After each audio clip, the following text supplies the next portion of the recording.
Explosions lit up the Russian skies tonight. 93 drones, the largest swarm ever launched, have changed the course of modern warfare. Hello everyone, welcome back to the channel Global Times USA. Please subscribe and like my videos. Today I'm taking you through a full, in-depth examination of Russia under fire. 93 drones launch a record-breaking assault, unpacking how such an operation looks from the outside, what the internal systems and architectures must include to make it work, how the hardware performs in the field, what safety and resilience features engineers build into these systems, what makes a mass drone assault militarily unique, what the operational and strategic price is to mount it, and what the wider implications are for defense, politics, and the future of conflict. I'll guide you through each element carefully and deliberately, painting a technical and strategic picture that should be useful whether you follow military tech, geopolitical analysis, or just want a clearer sense of how modern swarm attacks operate. The exterior spectacle of a mass drone assault is the first thing that seizes public attention. Imagine dozens upon dozens of small aircraft arcing into the sky from dispersed launch points, little silhouettes against dusk or night, moving in coordinated vectors toward clustered targets. The immediate visual is one of scale and choreography, a swarm that looks less like an attack and more like an engineered natural phenomenon. That visual does several jobs at once. It creates the impression of overwhelming force without requiring heavy ordnance. It projects an image of reach and technical competence, and it creates a psychological effect on defenders and civilians alike. From a media and public perception standpoint, the exterior is intentionally dramatic. It is designed to be difficult to ignore, but the outward spectacle hides a complex blend of concealment, deception, and logistical trade-offs, launching from multiple sites to deny preemptive strikes, using low-altitude approaches to minimize radar signature, varying approach vectors to complicate interception, and synchronizing arrivals to compress defense decision windows. The exterior is thus both propaganda and tactic. It amplifies the strategic message while simultaneously exploiting physical and human detection limits. Beneath that exterior lies the interior, the guts, the code, the sensors, the power systems, and the control networks that make the swarm behave as more than a collection of single drones. This interior is the real engineering story. Each airframe contains a flight controller that stabilizes the vehicle against wind and vibration, an inertial measurement unit to sense acceleration and orientation, and a navigation stack that fuses GPS, inertial guidance, and often visual or LiDAR inputs. In more advanced builds, visual odometry or optical flow sensors allow drones to navigate in GPS-denied environments by tracking natural features on the ground or using terrain matching. Propulsion is typically electric for small attack drones, leaning on lithium polymer battery packs chosen for energy density. Designers face constant compromise between payload mass and endurance, because every extra kilogram of explosive or sensor reduces range and speed. The structural interior balances lightweight composite materials with vibration isolation mounts for cameras and sensors. Boards are shock-mounted, and connectors are secured to avoid signal loss during high-G maneuvers. Communications and command architecture are central interior elements. A large swarm demands resilient control links. A single point of failure would be fatal. Engineers therefore use layered approaches, direct radio links to ground stations, mesh networking between drones to relay commands, and pre-programmed mission plans that allow drones to continue toward waypoints autonomously if a link is lost. Encryption and anti-spoofing routines protect command channels. When possible, authenticated handshakes and rolling keys make it harder for an adversary to hijack a vehicle or inject false commands.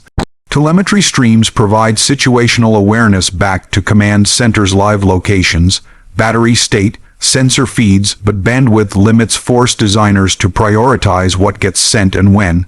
A handful of drones in the swarm may be set up as dedicated sensor platforms feeding compressed imagery, while others act as decoys or jammers to distract defenses.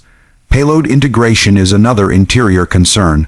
Attack drones often carry small shaped charges, fragmentation warheads, incendiary loads, or simply kinetic weight designed to ignite fuel or strike vulnerable components. Warheads Arming circuits are designed with safety interlocks so that fusing does not occur until specific arming conditions are met. Altitude windows, waypoint proximity, or command sequences, reducing the risk of premature detonation or unintended collateral damage.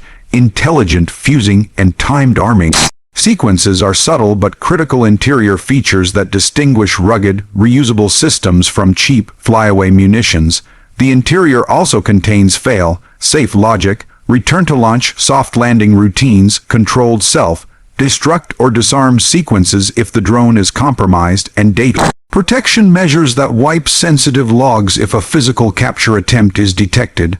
Redundancy shows up in duplicated sensors, backup power taps, and watchdog timers on critical processors.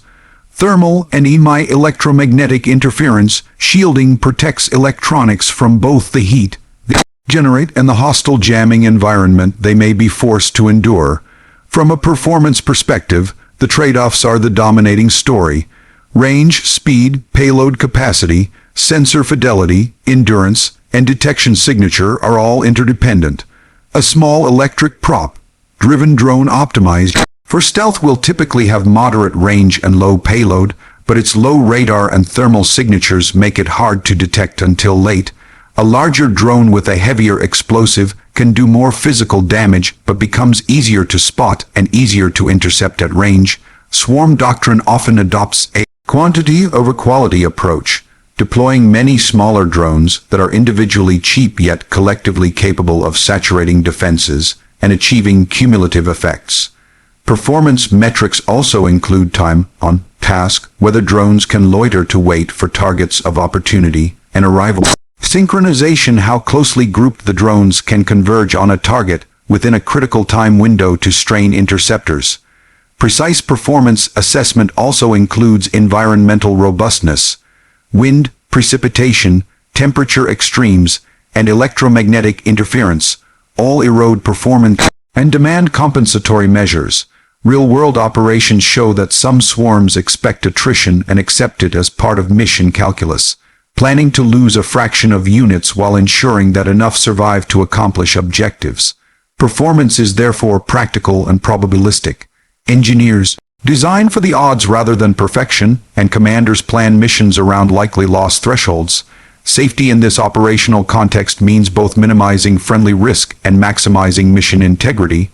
Self-destruct mechanisms that trigger under tampering conditions reduce the chance of reverse engineering, but they carry ethical and legal questions if used near populated areas.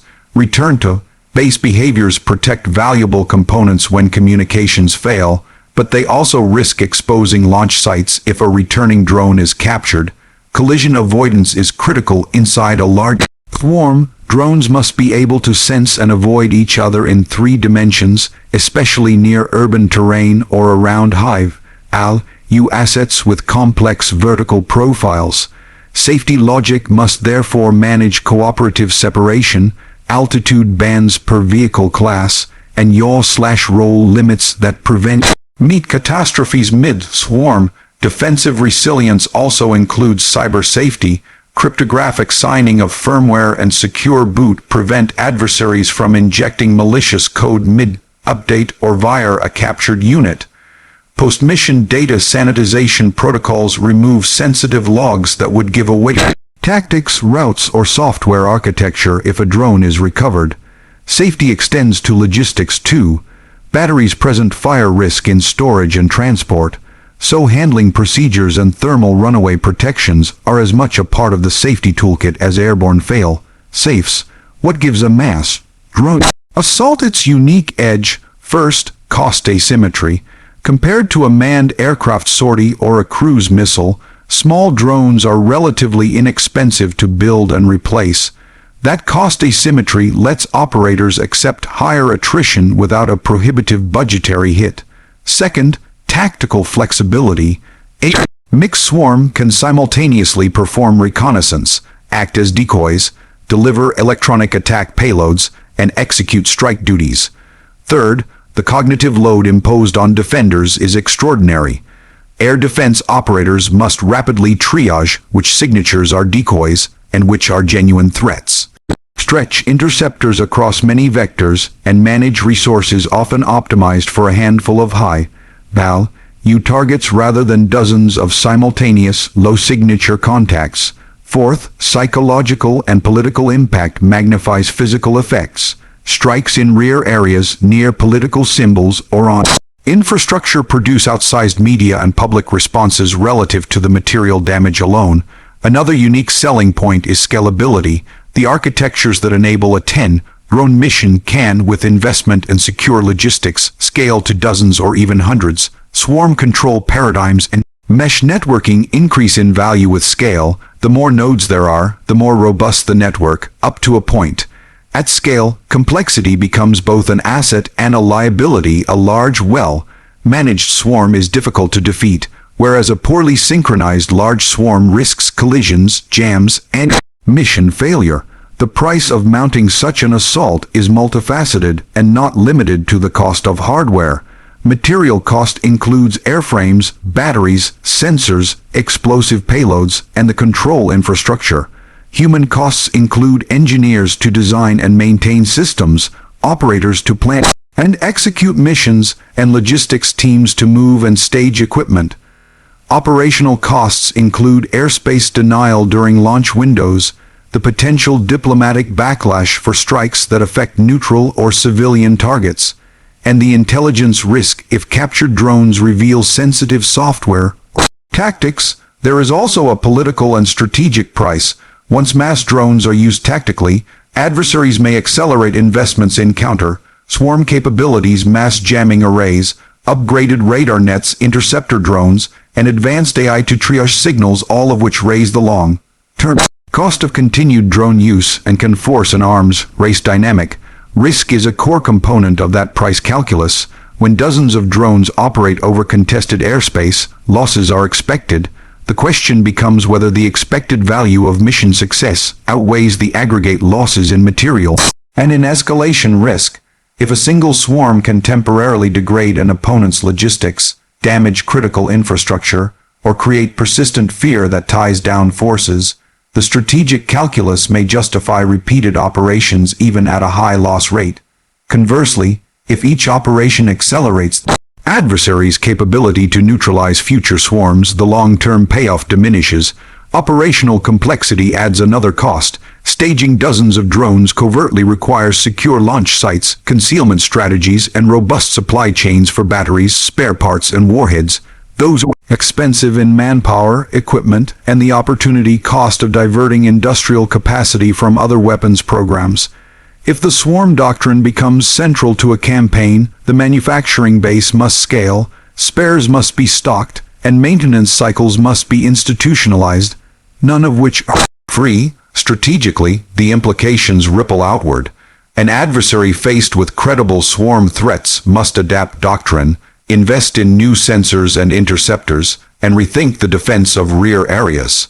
Urban and critical infrastructure planning must integrate drone threat models, hardened shelters, distributed logistics, and dispersed command architectures reduce the leverage drones obtain from striking centralized nodes. Diplomatically, high-profile drone strikes can deepen international condemnation, invite sanctions, or complicate third-party relations if strikes cross borders or affect neutral actors. Technologically, mass drone assaults accelerate research in several domains.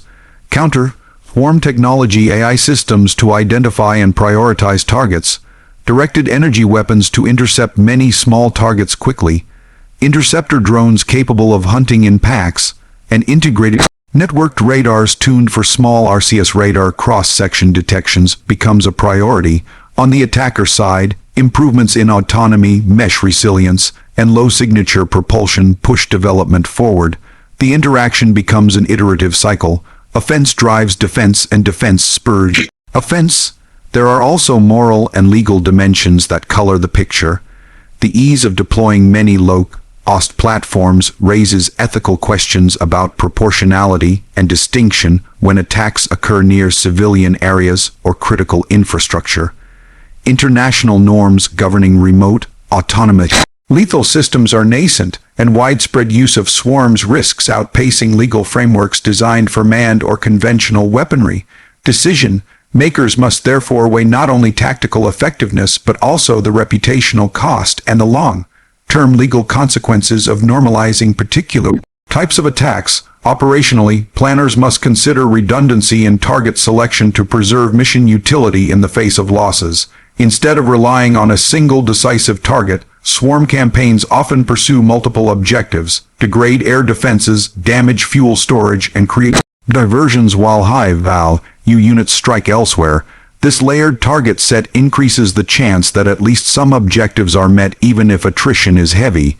Mission timetables and fallback objectives become core parts of mission design. Planners must define success thresholds that tolerate partial failure and maximize strategic utility regardless of whether every drone reaches its mark. From an intelligence perspective, signals and imagery collected during mass operations are immensely valuable to both sides. Attackers gain reconnaissance data on defender response times, interception patterns, and radar blind spots. Defenders who capture wreckage can reverse engineer tactics, exploit firmware vulnerabilities, and improve kinetic and cyber countermeasures. Thus, every operation is also a contest of information. What can be learned, quickly adapted, and used in the next cycle? Practically speaking, the human element in both attack and defense should not be underestimated. Operators, technicians, and analysts make rapid decisions under pressure. Training, fatigue, and morale shape outcomes. For defenders, the cognitive load of sorting dozens of contacts in real time places enormous stress on command centers. For attackers, coordination across multiple launch teams and a secure communications backbone can break under logistical pressure. The human factor often determines whether a technically plausible plan becomes operationally successful. In closing, the 93 drone assault encapsulates the new logic of modern conflict: distributed, networked, and scalable. It leverages low-cost platforms to create strategic effects disproportionate to individual unit costs. It forces defenders to rethink sensor architectures, invest in new intercept technologies, and adopt resilient command structures. It imposes a price in material, manpower, and diplomatic risk that commanders must weigh against the potential gains.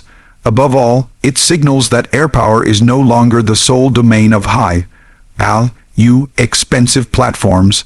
Rather, control of the air will increasingly be contested by swarms of small, intelligent, and often expendable machines that change the calculus of deterrence and escalation. The future battlefield will be shaped by who adapts faster, who can network sensors, integrate counter-AI, and build resilient logistics while keeping human decision makers clear-headed and responsive. Thank you for following this comprehensive breakdown and for supporting the channel. Your engagement helps us keep producing detailed analysis of fast-moving military technology and geopolitics.